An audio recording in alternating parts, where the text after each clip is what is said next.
I was so intrigued with Freddy Krueger while growing up. A fond memory of mine was, whenever I was at the video shop, I would always stare at the Nightmare on Elm Street VHS covers and try and work out what these movies could be about. Was he a Terminator? Did he work at a garbage tip? And why was he scaring teenagers? I guess he hated his job at the garbage tip and teenagers were bothering him. Maybe. The VHS covers for Freddy's Nightmares were even more confusing for me. So I guess Freddy Krueger goes on dates now? I give up. For those unaware about Freddy's Nightmares was a weekly TV show that aired in 1988 and finished up in 1990 with a total of 2 seasons and 44 episodes. Freddy himself appears in a handful of episodes, but he plays more of a host for the series, much like the Crypt Keeper from Tales of the Crypt. This baby comes with my guarantee. I was lucky enough to get my hands on a copy of Freddy's Nightmares on VHS. I say lucky because these prices that these VHSs go for can give anyone nightmares. I guess at these prices, it has to be a good show. The episodes that I will be reviewing are 9 and 10 in the series, and this will be my first introduction to the series.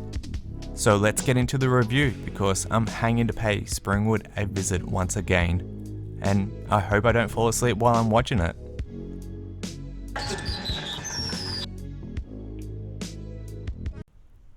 Rebel without a car. Alex is in a relationship with Connie, who is quite the opposite to Alex. Alex works at Beefy's Diner and has zero interest in furthering his education. Pick up a PC. Get yourself a scholarship, my man. Connie loves Alex, but as well, Connie is concerned about Alex's choices in life. Alex, how? I mean, you didn't even apply to one school. Oh no, it's Joe. Every town in the 80s has a bully, and Springwood's town bully goes by the name of Joe. Joe is the leader of a street gang called the Black Aces. Joe cruises around in a muscle car and easily bosses around shy old Alex. Hey, today, okay, hotshot? Late one night, Connie and Alex are on their way home. Alex notices a muscle car has been in an accident and abandoned on the side of the road. This car is a total wreck, but Alex falls in love with the car and decides to bring the car back to life. But can Alex handle life in the fast lane with his new Hot Wheels? Or will Joe get the best of Alex? Hey, beefy boy, you got any meat under the hood? The second half of Rebel Without a Car focuses on Connie. Connie dreams of joining a sorority, but her dreams fizzle out when she's not only rejected in her interview but ridiculed at the same time.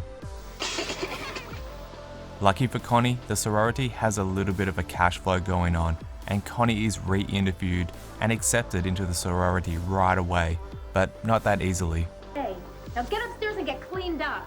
Now. Her fellow sorority members have a few plans for Connie, but will Connie be accepted into this sorority, or will the sorority have another thing coming with their new member?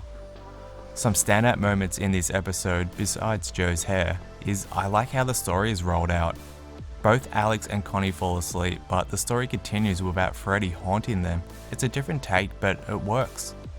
But Freddy does chime in from time to time in between the story, and his appearances are nothing but hilarious. She loves me. Let's get into The Bride Wore Red. Gavin and Jessica are about to get married. Gavin isn't taking marriage seriously and wonders if he's jumping into marriage a bit early in his life. If you don't want to run the whole race, I want to know now, Gavin. Not in 6 months. Not when it's too late. While at his bachelor party, Gavin has a few too many shots and passes out in the table in front of his friends. Waking up from a weird dream, Gavin starts taking his marriage seriously, but at the wedding, Gavin is distracted by a woman in red, who easily gets Gavin's attention. But does this mysterious woman have the same intentions as Gavin? The second half of The Bride Who Wore Red focuses on Jessica. Arriving home from her honeymoon with Gavin, Jessica receives a phone call from her dad that triggers something deeply buried inside of Jessica. We've been ordered over for dinner tonight. Command performance. I'm sure he didn't put it that way. I've been home for 2 minutes and already he's back making my life miserable. We see Jessica get so upset that she heads out to a bar and scouts for a middle-aged man to take back to a hotel. But Jessica has other intentions for this kind of a meetup at a hotel. Excuse me, ma'am.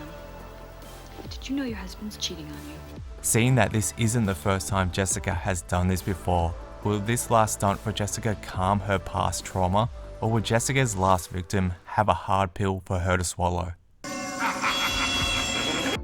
I gotta say, out of the two short stories, I enjoyed the Bride Wore Red story the best. Both Gavin and Jessica have their own issues, which made for an interesting and entertaining storyline when they were explored. All up, Freddy has maybe 2 minutes of an appearance in these two stories, but even without him constantly on the screen or even mentioned, I found both episodes watchable. But when Freddy was on the screen, he was pretty funny. It'd be cool if we got Freddy's toys based off Freddy's nightmares, because I wouldn't mind a DJ Freddy toy, who wouldn't?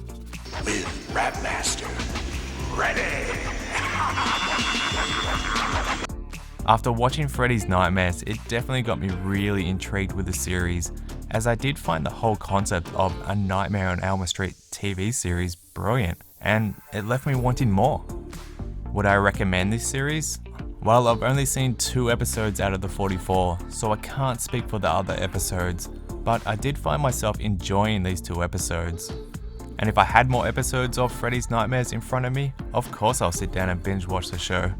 They were definitely watchable, and I don't think that they would disappoint any horror fan or any fan of the Nightmare on Elm Street series. So that's a yes from me, but it just sucks that these VHSs are so expensive. Personally, I don't think the price is worth what they are selling for, but it's totally up to you. But if you'd like to see if Freddy's Nightmares is right for you, there's a bunch of episodes on Daily Motion. Definitely check out this series if you're interested. Hopefully someday we can get a physical copy of Freddy's Nightmares soon. Until next time, ghouls.